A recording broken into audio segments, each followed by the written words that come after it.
তিনি দেখবেন হাতে এমনি তুলে দিয়েছেন, আপনার হাতে লেগেছে। দুই, দেখবেন প্রসাদ যে কালকে আপনারা পাবেন, আমি সবার কাছে বড় জন্য নিবেদন করবো, প্রসাদ পাবেন বৈষ্ণবের পাশে বসে। কেন? পরম বৈষ্ণব বাবার এখানে বসে আছেন, মাঝে মাঝে দেখতে পাচ্ছি। ইনাদের পাশে প্রসাদ পাবেন, কি লক্ষ্য করবেন? ইনারা প্রসাদটা পাওয়ার পর কপালে ঠিকই জনার্দন বলে প্রণাম করে তারপর সেবা করবেন। আর দেখবেন যে প্রসাদের মর্ম বলি না, সে পাবে আর খাবে, এর সামনে বসতে আপনার অনুকূল হবে।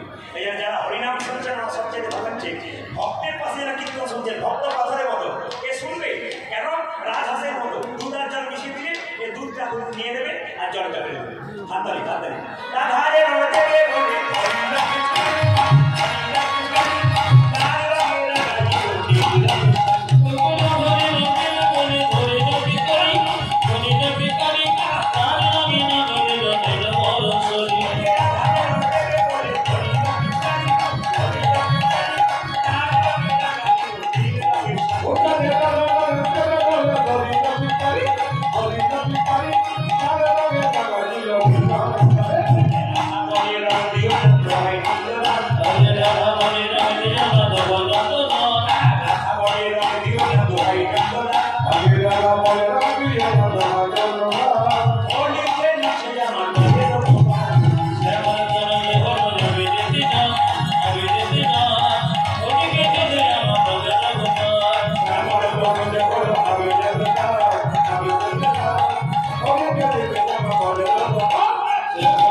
এতজন কীর্তন শুনতে এসেছেন, আমি আজকে আপনাদের জানাতে চাই, হাত তুলে বলুন, কুরুক্ষেত্রের যুদ্ধে সব পাশাপাশি রাজ্যের রাজারা কেউ পাণ্ডবদের কেউ কৌরবদের পক্ষ গ্রহণ করেছিল।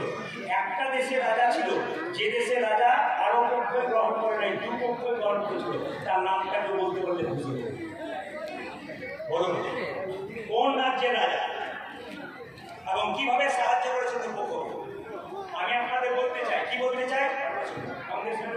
আমি বলতে চাই কি, শুনছেন তো, কালী কুরুক্ষেত্রের যুদ্ধ, কুরুক্ষেত্রের যুদ্ধ প্রতিদিনের কথাটা শুনবেন।